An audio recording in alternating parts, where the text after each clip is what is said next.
Welcome to session 3 of Good Work. Glad you made it tonight. We're going to jump right in with the first question, which is, what's the best food you can cook without looking at a recipe? So, tell us your name and your answer to that question. Everybody answers the first question, and it's just for fun. I'm Scott, and grilled cheese. Is there a better food? I'm not sure there is a better food than grilled cheese. No, it's perfect. Butter, cheese, and bread. Very nice.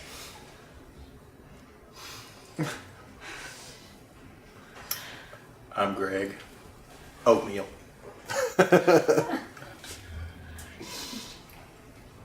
was really looking forward to hearing what you said. Yeah, I'm Candace. Red beans and rice. Yum.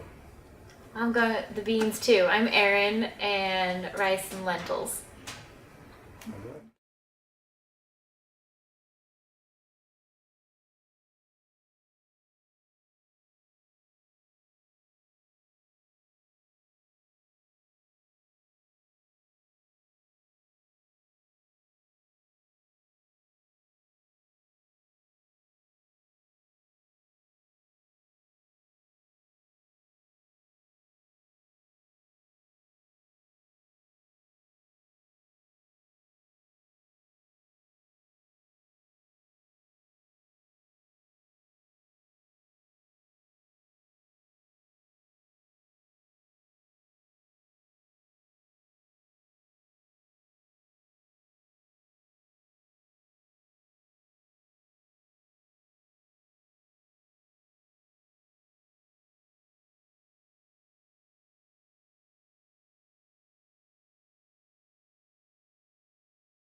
I'm Jake, and I'd say fried rice. Probably good. Pretty easy on that one. I would like to try that. It's good stuff. Maybe one day. I'm Jane. Sushi. Ooh, really? Very nice. What do you put in it? We do veggies and meat. Because children are eating, we can do raw fish. Yeah. Yeah. All right. Wow. Yum. I'm Fred. Spaghetti. Varieties of meats and sauces. All right. I'm Willie, and I'd say it's gonna sound worse than it is, but peanut butter and jelly. I have a way I do it. So, Yours is special, huh? it is. It is. Very nice. Okay, here's the next question. What's the most satisfying part of your job? Of course, that includes unpaid work like being a student or a parent. What's the most satisfying part of your job?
Teaching children God's word.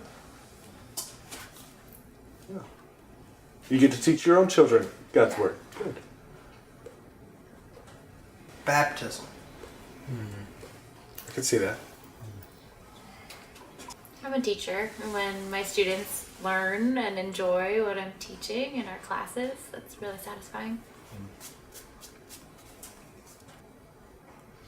I'd say for me, solving problems. I like to solve problems. I like the satisfaction of helping people solve problems.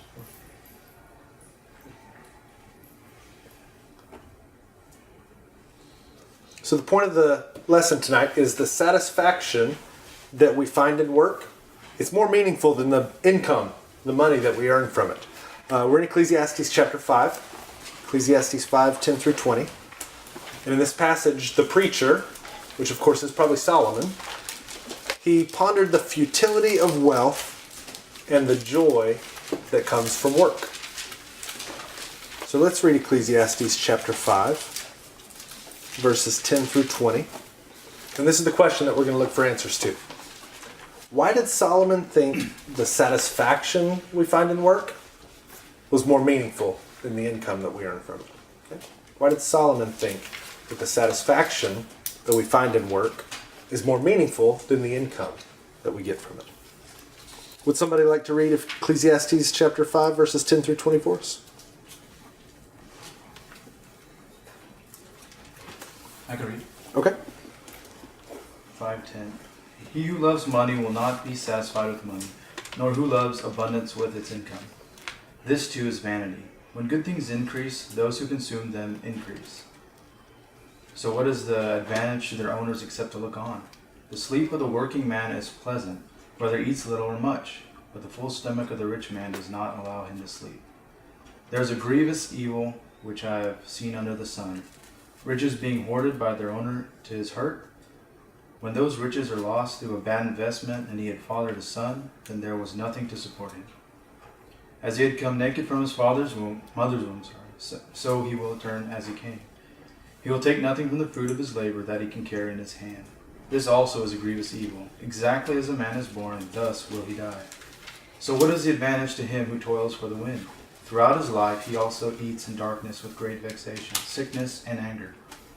Here's what I have seen to be good and fitting, to eat, to drink, and enjoy oneself in all one's labor, in which he toils under the sun during the few years of his life, which God has given him, for this is his reward. Furthermore, as for every man to whom God has given riches and wealth, he has also empowered him to eat from them, and to receive the reward and rejoice in his labor. This is the gift of God. For he will not often consider the years of his life, because God keeps him occupied with the gladness of his heart. Thank you. So the question is, why did Solomon think that satisfaction that we find in work is more meaningful than the income that we earn from it? What did you see in that passage?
It seems as though he's saying that money will never satisfy you.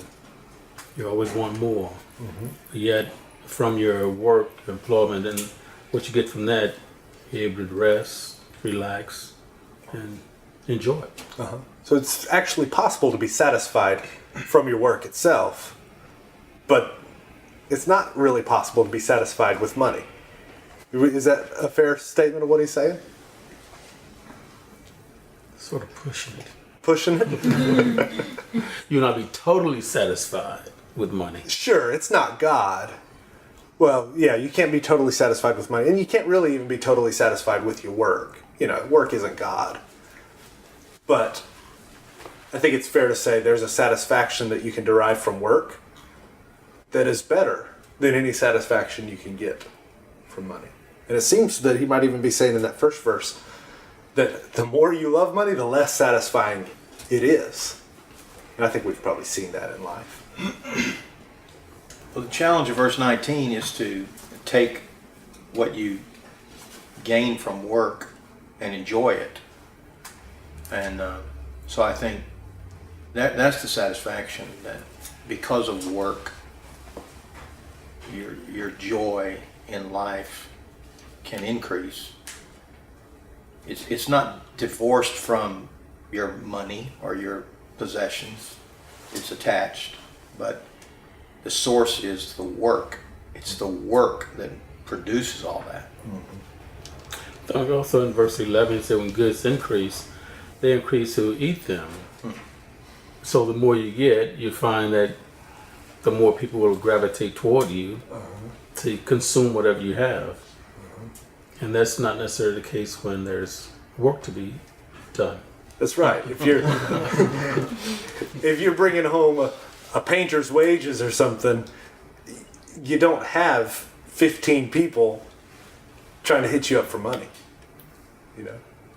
But if you win the lottery, you got a lot of friends all of a sudden.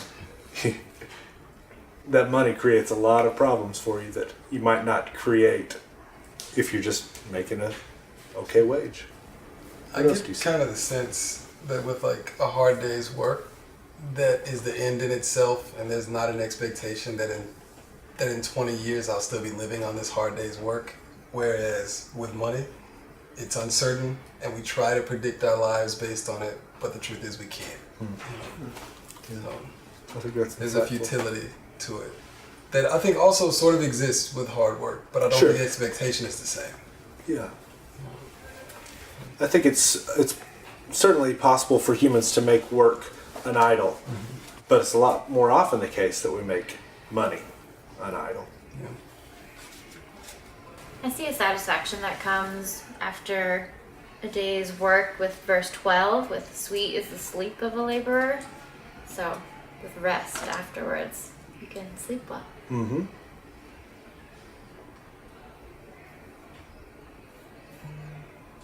But just the opposite. The full stomach of the rich will not let him sleep. So it's not satisfying. Yeah. It's the longing.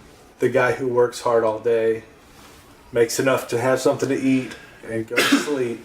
He's sleeping really well, while the guy that, had easy money and spent all day eating, drinking, he's the one that's having a hard time sleeping at night. He says he gives power to enjoy. In verse 19, it says, everyone also to whom God has given wealth and possessions and power to enjoy them. I think that's an interesting word for it. I don't know that if I was to express this thought on my own, I'd use that word. And then he goes on and describes it as the gift of God. That power is the gift of God. I kind of see the guy that's chasing after the wind as somebody who's always hustling.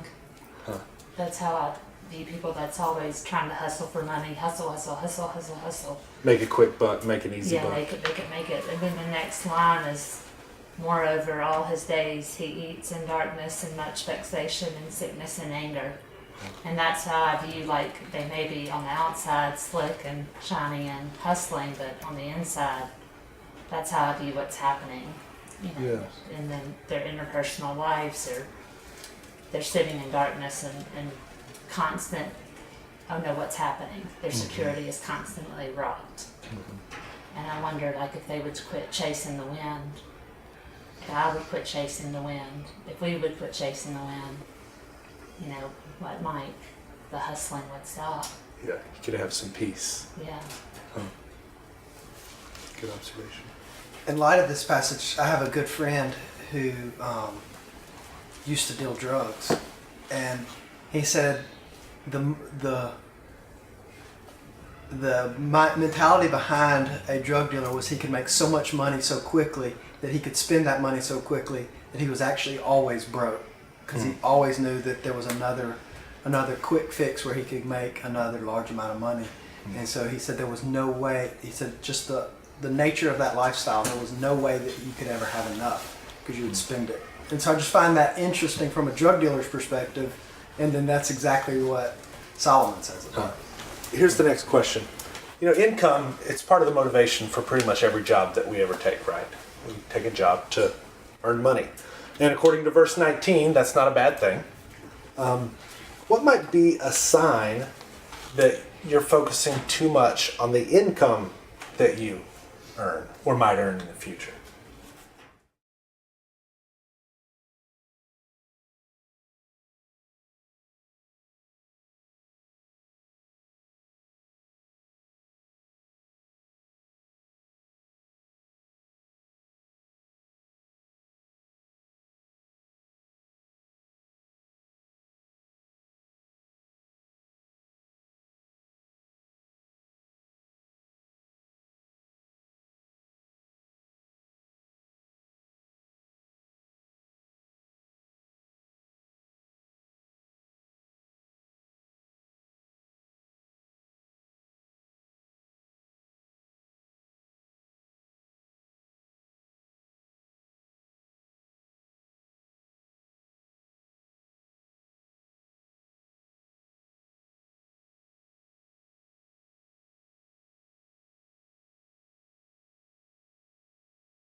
Well, this passage begins with the challenge of what do you love?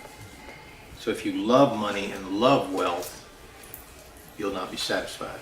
It seems to me that by the end of this section, he's talking about finding satisfaction in the work rather than in the wealth. And maybe that's splitting a hair pretty fine, but I think that's what he does.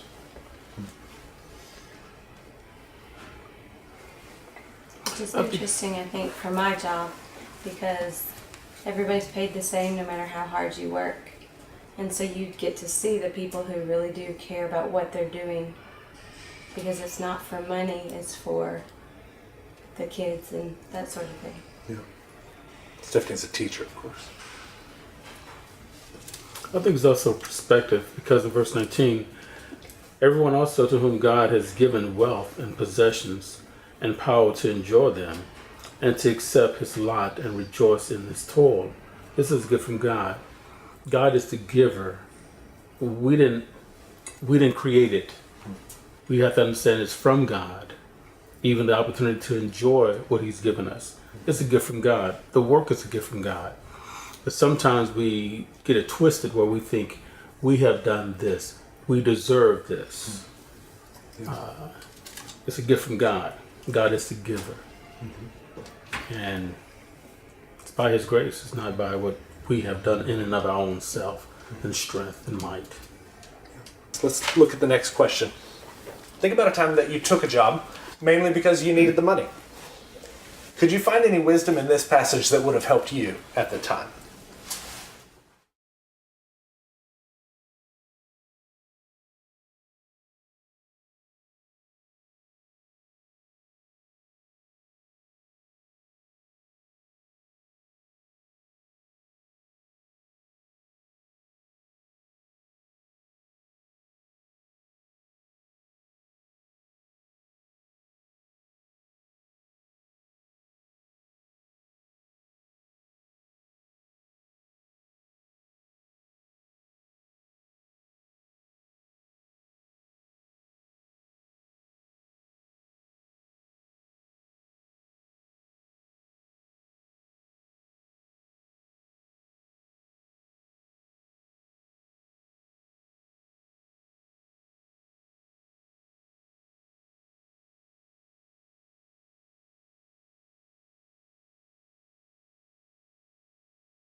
It seems to me a bad job is not worth the money.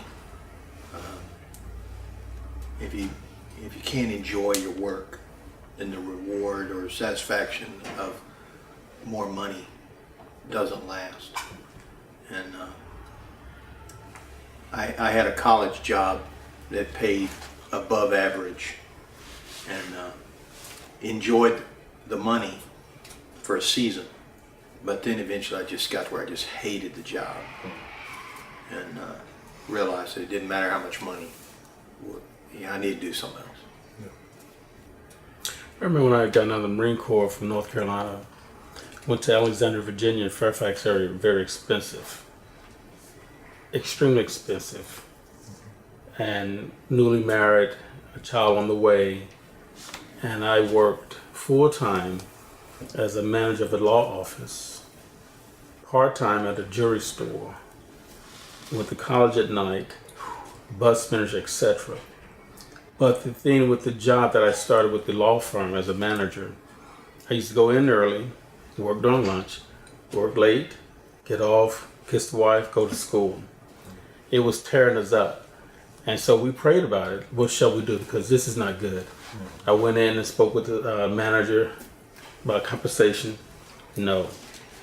So July the 31st, I submitted my resignation.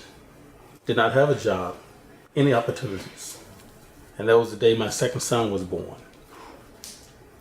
I think it was 4 days or 8 days later, we had 4 opportunities for employment. Once again, it's depending on God, how He's able to provide and to lead. And God is saying in verse 20, for He will not much remember the days of his life, because God keeps him occupied with the joy of his heart. I did not have joy in my heart. It was just work because we needed the money. Yeah. We needed to do this. But it came to a point that this is too much. I had become a slave to employment, to the check, and everything else was going to the wayside. So I understand God is able to keep us, He's able to provide, and He's able to be the focal point of our heart and give the joy. You won't find in money, you won't find in advancements in employment. It's only in Him. That's good. You know what I would like to go back and do different? My first job in an office I was like a junior and senior in high school, and in the summer I worked in my school's administration office. And I made $6 an hour, and I would every 10 minutes look at my watch and be like, I made $1. And I look back and I think, man, I did learn a lot in that job, and it was a satisfying job. But I should have enjoyed it more, and I should have paid attention and learned more. You know, I could have made it a much better experience if I had been less focused on just, okay, 10 more minutes, made another $1. When I was in college, I was the donut delivery guy to the gas stations. Wow.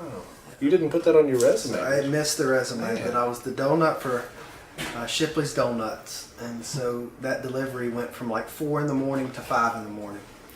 And so I guess for me, I would say, sweet is the sleep of a laborer. Because I learned the value of sleeping. You know, I was a college kid, so I had to start going to bed earlier so that I could make that happen. Yeah. And that was the only way that I could date my wife at the time, was to make some money. So she had standards. She had standards, and I had to make some money. I actually think this gentleman, what's your name again? Fred. Mr. Fred said earlier, really resonated with me, realizing that it's the work that I have is from God, a gift from God. I am a pastor's wife and a stay-at-home mom. I realize that I should always recognize those are gifts from God, but I don't. I don't always recognize those are gifts from God. Most days I'm like, oh my goodness, this is going to drive me crazy. Not so much the pastor's wife thing, but the 5 children thing. But refocusing and changing that perspective of this is a gift, and God not only has given it, but God enables it. And allowing Him to shape the mission there and give purpose. Sometimes it feels purposeless when you go about your days not really knowing what you're doing every time. So yeah. I don't know if other moms experience that, but I know I can. So I appreciate you saying that. Thank you. The joy of the fatherhood. Yeah, thanks, Candace. Somebody else? For me, it helps in my job to keep this perspective that every day, whether I see results of my work, effects of my work or not, every day I can go home with the satisfaction of having done a hard day's work. You know, I might not be able to see that somebody's life was changed because of what I did in ministry today. But I can at least go home with the satisfaction that I was diligent in my work today and that I put in a day of labor, and it makes the food taste better at night and makes the sleep better at night too. That's what I would take away from this passage.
I think for me, this whole lesson has been convicting because there was a point in my life when I went to work and I did not look at it as work, look at it as the opportunity to minister. But now it is moved over to I go to work, what time to get off, can't wait to get off, I have to do this case, whatever. And it's work instead of opportunity to minister and reach out to others. And I think for me, it changes my perspective. You know what? God has given you this. It's not just work. Opportunities for Him to be glorified, to reach out to somebody else, to be a blessing to someone else. I work in an area where I get to be in contact with a lot of different scientists, physicians who have a lot of different projects that are going on, leading to different downstream applications, as in medical advances, different things like that they're working on, and being able to be in a position where I can have a direct effect by the work I do. Just doing my best, and everything I'm doing will have a major effect for their work and their project down the line, and just having satisfaction from being able to be part of that. Usually you don't see it, like you said. It might be like 15 years from now. Yeah. But you're there at the beginning, so it's very interesting to see where it leads to. That's good. Let's pray. Father, thank you for the gift of work. Teach us, Lord, to find satisfaction in our work and not just in the income that we receive. We pray these things in Jesus' name. Amen.